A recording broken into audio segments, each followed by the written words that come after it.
My name is Sergio Mayora. Sergio, how long have you owned this bar? We've been here 35 years. It's a family-owned business. And how did you come across your interior decorating here? When we first started, we had very little money. So we started going through the yards to pick up a bunch of stuff, and little by little, people on the north side throw a lot of stuff out. So when they throw stuff out, we jump in the dumpsters, get the stuff, bring it over here, and put it up. So when did you first start doing poetry readings here at Weeks? Oh, about 12 years ago. And who was your original host? Bob Rubnick and John Sinclair. Bob Rubnick, actually. John Sinclair came later. Yeah, that's part of it. What is a slam? I don't know. We don't have slams here. I mean, I know what they are. They're supposed to be like competition of poets against poets, or I don't know. I don't know what the fuck they are, man. Why don't you have them here? Oh, because we don't compete here about the poetry. We just do the poetry. It's not a place to come compete. We don't even have sports on TV. Now we're not gonna fucking put out poetry to fucking have goddamn, what the fuck, Fuck that noise. When did you first start writing poetry? The first poem I ever wrote was in 6th grade, and the second one I wrote was in 7th grade, but I didn't know it was a poem. I thought I was just writing shit. I didn't even hear the word poetry.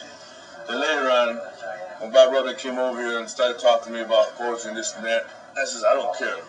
You can do whatever you want. I don't care. Use the place. Do whatever you want. He said, well, can we do poetry? I said, well, yeah, do whatever you want. As long as you don't take your clothes off and nothing like that, I don't give a fuck what you do.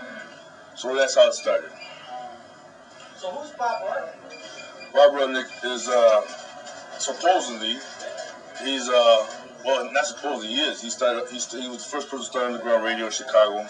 He was also the head of STS for the propaganda department, the STS Students for Democratic Society during the 60s and everything.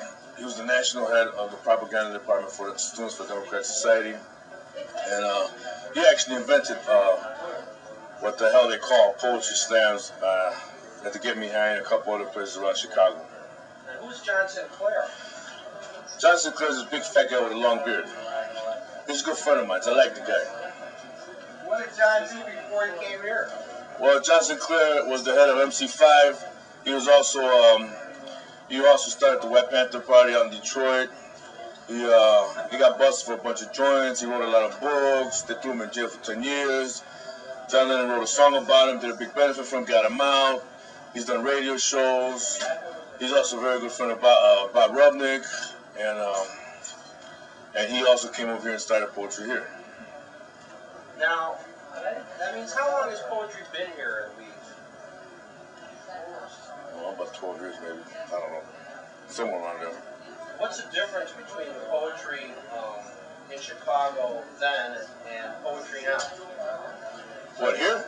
Yeah, this bar or Chicago? In this bar and in Chicago. In Chicago, I don't know the difference except that some places, if you say anything, they'll throw you out. But one main thing over here that we do have difference is you can't get, not you can't, just it never happened yet.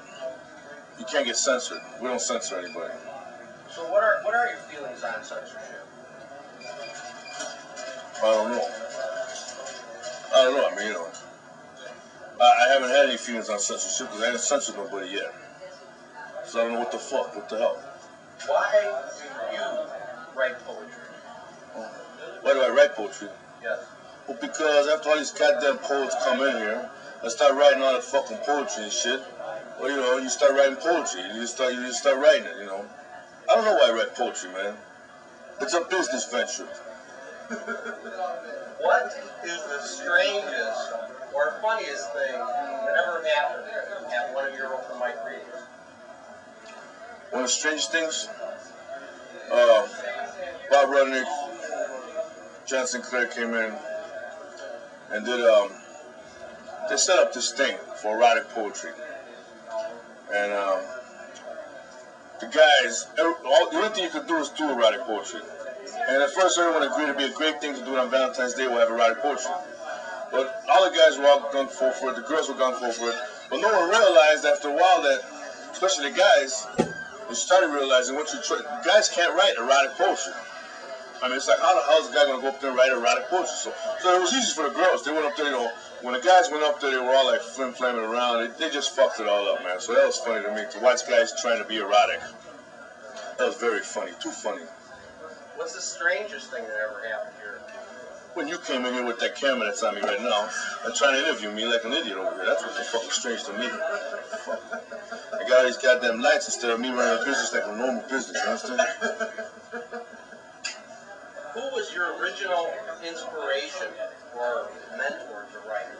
Who's your biggest influence? Bob Rubnik, Gregorio Gomez, even The Fly, a little bit. And just all the poets around, actually. All the poets. They always inspire you. Even if they despise you, they inspire you. What do you think is the point of poetry? Does it have a point? I think the main point of poetry is to express yourself, because you express yourself through poetry, because if you express yourself out of poetry and you said the same thing, you get arrested. So it's like a guide, it's like a buffer zone. Well, I did it behind poetry, so therefore you can't fuck with me. You know. So that's one of the things you can do with poetry. You know, you get away with a lot of shit, which, you know, this ain't no press society, and I don't want to get deep into this, but you know what? Forget it, man. I don't want to talk because I may get arrested for this, so forget it. If I did, you know, if I told you a poem about how I felt about what's going on right now, it'd be different. No, I want to hear that poem. Let's hear that poem. You want a poem like that? Yeah. My people are poor. You know what? No, you know what? No, go ahead. No, you know what? I got a better one. We see out of holes, we smell out of holes. We eat, we talk, we hear, we breathe, we sweat out of holes. We all piss out of holes, and we all shit out of holes.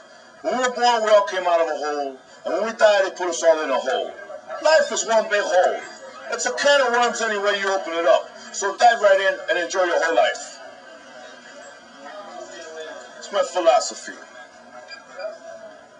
What is performance art? Performance, I don't know, see. I mean, you know, some people can watch somebody take a piss and they would think it's performance, alright? So I don't really understand what performance art is. To me, everything is performance, you know? I mean, you know, most of the only time people really don't perform probably is when they're in their house taking a shit and no one's watching them, they're acting normal.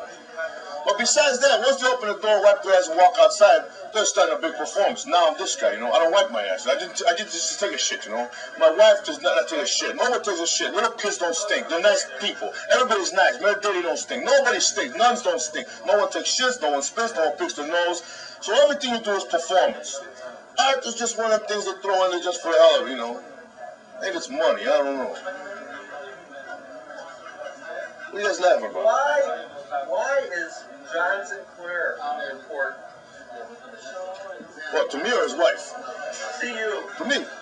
Well, because he's like a buddy. He's a friend, you know. He comes to town.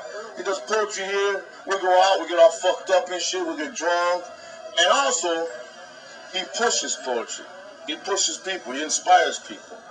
And he's actually making a big break in a lot of things, a lot of venues and stuff.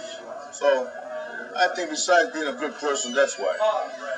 So who would you consider the father of poetry in Chicago in its most recent wave? Bob Rubnik, hands down. Bob Rubnik, he started it. Because he started it. Another known would be Joffrey Stewart, who's been doing it for 40 years or something, you know. So, what's your advice to somebody who's thinking about writing poetry or maybe performing poetry? Don't do it. Don't do it. Because, you know, it's like a drug, you know. Once you start doing it, you know, once you get past the thing of being scared of doing it and you start doing it, you know, because you start writing and you feel stupid. And then you finally finish writing it, now you know you're stupid. Then you think you're going on stage, and you go on stage and you break down, you can't do it. Then you finally do it on stage and you get a little clap, and now you like it and stuff. So now you're getting clapped to be stupid.